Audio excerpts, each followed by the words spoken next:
Hello বন্ধুরা, welcome to my channel. অনেকদিন পর তোমাদের আজকে আমি ইতিহাস সাজেশন নিয়ে এলাম ক্লাস 10-এর। আর কিছুদিন পরেই তোমাদের সেকেন্ড সাবমিটিভ এক্সাম চলে আসছে এবং তার পাশাপাশি মাধ্যমিক পরীক্ষাও এগিয়ে আসছে। তাই সেকেন্ড সাবমিটিভ এবং মাধ্যমিক ফাইনাল এক্সামের জন্য তোমরা চতুর্থ, পঞ্চম ও ষষ্ঠ অধ্যায় থেকে ইতিহাসের কোন কোন প্রশ্নগুলো অর্থাৎ 4 মার্ক এবং 8 মার্কের কোন কোন প্রশ্নগুলো প্রিপারেশন নেবে তার জন্য তোমাদের সামনে আমি ভিডিও নিয়ে চলে এলাম।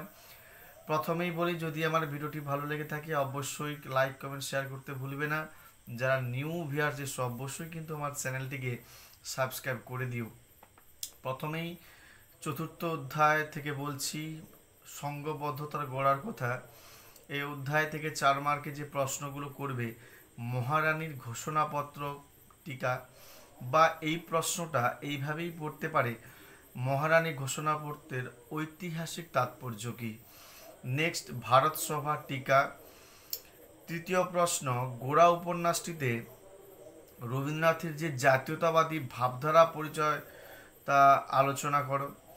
নেক্সট, গগেন্দ্রনাথ ঠাকুরের ব্যঙ্গচিত্র কিভাবে জাতীয়তাবাদী চেতনা বিদ্যার ঘটাতে সাহায্য করেছিল।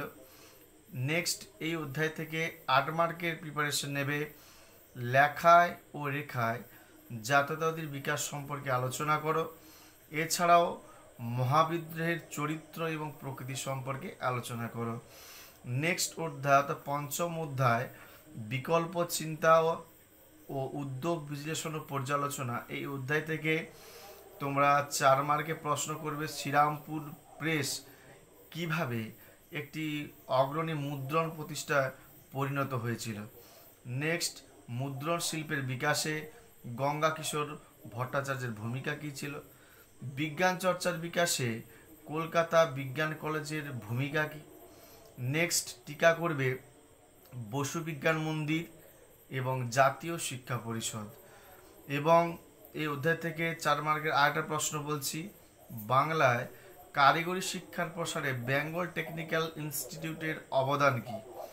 8 মার্কে প্রশ্ন করবে, মানুষ, প্রকৃতি ও শিক্ষার সমন্বয় বিষয়ে রবীন্দ্রনাথের চিন্তার সংক্ষিপ্ত পরিচয় দাও।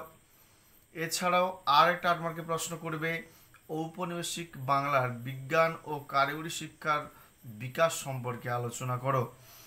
এই অধ্যায় থেকে একটা 4 মার্কের প্রশ্ন তোমাদের মিস করে গেছি বলতে, যেটা বাংলায় মুদ্রণ শিল্পের বিকাশে উপেন্দ্র কিশোর রায়চৌধুরীর অবদান। এই প্রশ্ন কিন্তু অবশ্যই করবে, খুব ইম্পর্টেন্ট একটা প্রশ্ন।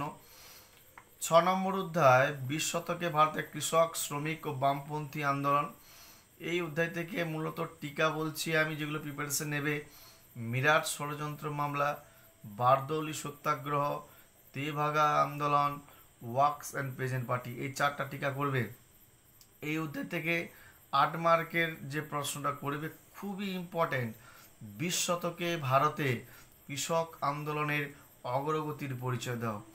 এছাড়াও ভারতের স্বাধীনতা আন্দোলনে বামপন্থীদের মধ্যে মানবেন্দ্রনাথ রায়ের অবদান উল্লেখ করো।